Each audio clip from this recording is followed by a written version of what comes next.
Friends, welcome to our channel vibes with Ranbi. আমি পল্লবী। আগামীকাল শনিবার ভোরে যাচ্ছি আমরা কালীঘাটে বিপত্তারিণী মায়ের পুজো দিতে। এখন 11টা বেজেই গেছে। আমাকে এক্ষুনি ঘুমিয়ে পড়তে হবে, কারণ কাল ভোরে তাড়াতাড়ি উঠতে হবে।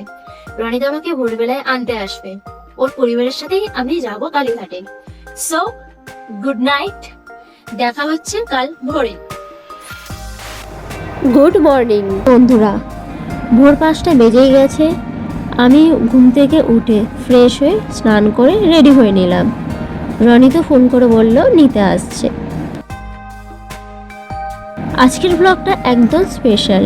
এটা ছিল একটা ভক্তিভরা সকাল। সকালে হালকা বৃষ্টি, সাথে পরিবার। রনি তো আমাকে নিতে চলে এলো। আমরা এখান থেকেই যাব ফার্স্টে ওদের বাড়িতে।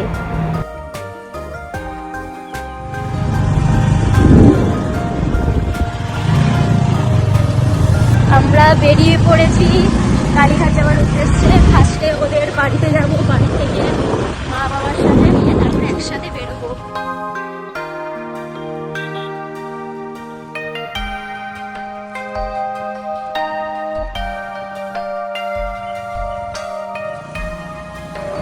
তো চলে এলাম ওদের বাড়িতে।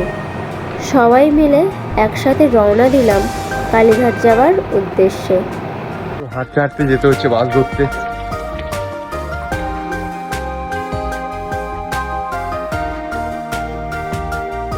রাস্তায় ভীষণ ভিড়, কিন্তু মন একদম শান্ত ছিল।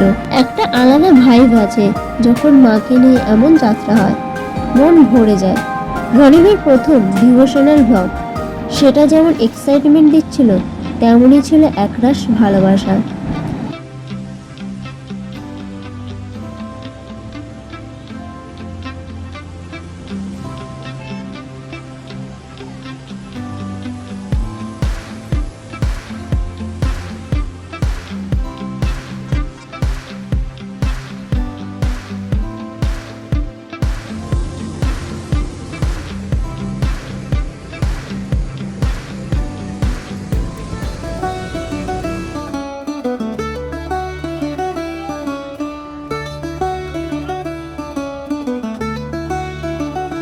কালীঘাট মন্দিরে পৌঁছে গেলাম।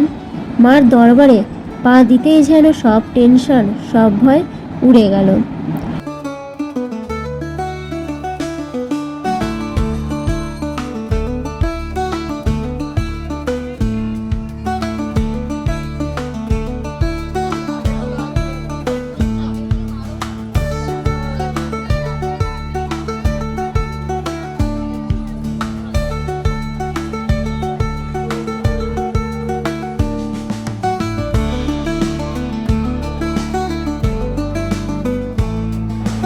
পুজো দেওয়ার জন্য যা যা সামগ্রী লাগবে, 13টা ফল, মিষ্টি, বিপত্তারিণী মায়ের ধাগা, সব কিনে নিলাম।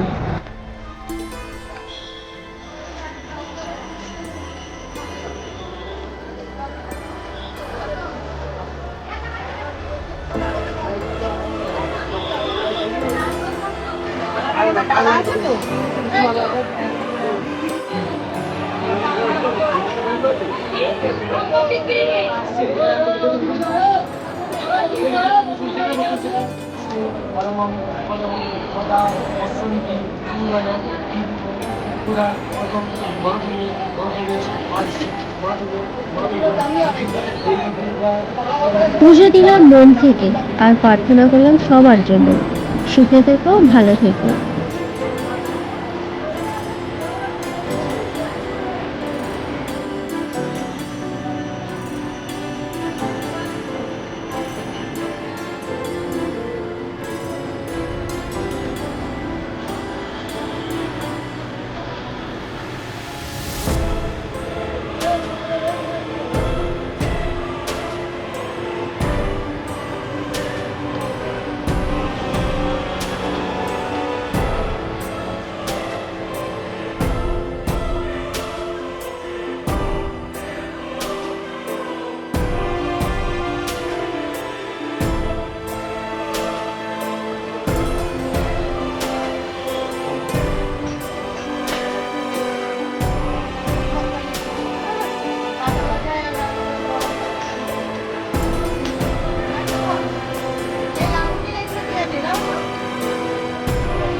কেনা হয়ে গেছে।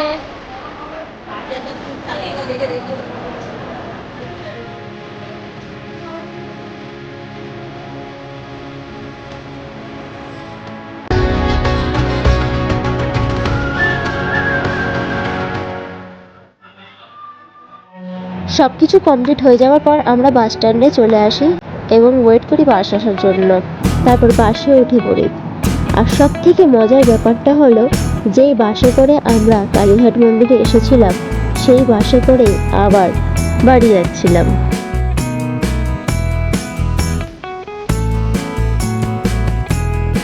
তো এই ছিল আমাদের প্রথম ডিভোশনাল ব্লগ ভাইস উইথ রণবীতে।